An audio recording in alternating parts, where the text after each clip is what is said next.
তুমি মদ খাও তবু নামাজে আসো, তুমি জেনা করো তবু নামাজে আসো, তবু নামাজে আসো, তবু নামাজে আসো। কারণ নামাজ ছাড়া তোমার পরিচয় নাই, নামাজ ছাড়া তোমার পরিচয় নাই, নামাজ ছাড়া তোমার পরিচয় নাই। নামাজ, সুবহানাল্লাহ, মুসলিম পরিবারে জন্মগ্রহণ করে নামাজ পড়েন না কেন?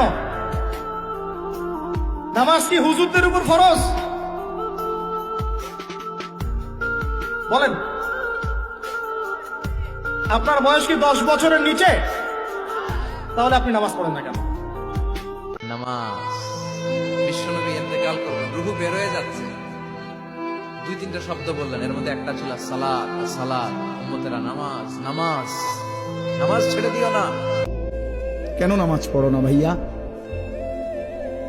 এই বাপ, মুসলমানের বাচ্চা, কেন নামাজ পড়ো না? ছেলেরা আমার, কেন নামাজ পড়ো না? কেন নামাজ পড়ো না?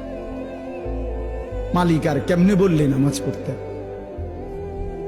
রাসূলুল্লাহ সাল্লাল্লাহু আলাইহি ওয়াসাল্লাম হাসরের ময়দানে জিজ্ঞাসা করবে, উম্মত, পিঠটা তায়েফের পাথরের আঘাতে চাল্লির মতো ছিদ্র বানায় ফেলছিলাম, ক্ষুধার কষ্টে পেটে পাথর বাঁধছিলাম, 3 মাস আমার ঘরের চুলায় আগুন জ্বলে নাই, আমি উম্মত দান দান শহীদ করে রক্তে ভাসে গেছি, 23টা বছর আমি কোনোদিন ঠিক মতো ঘুমাই নাই, এত কাঁদলাম, এত রক্ত ঝরাইলাম, বিনিময়ে তোর কলজাটা নরম করতে পারলাম না,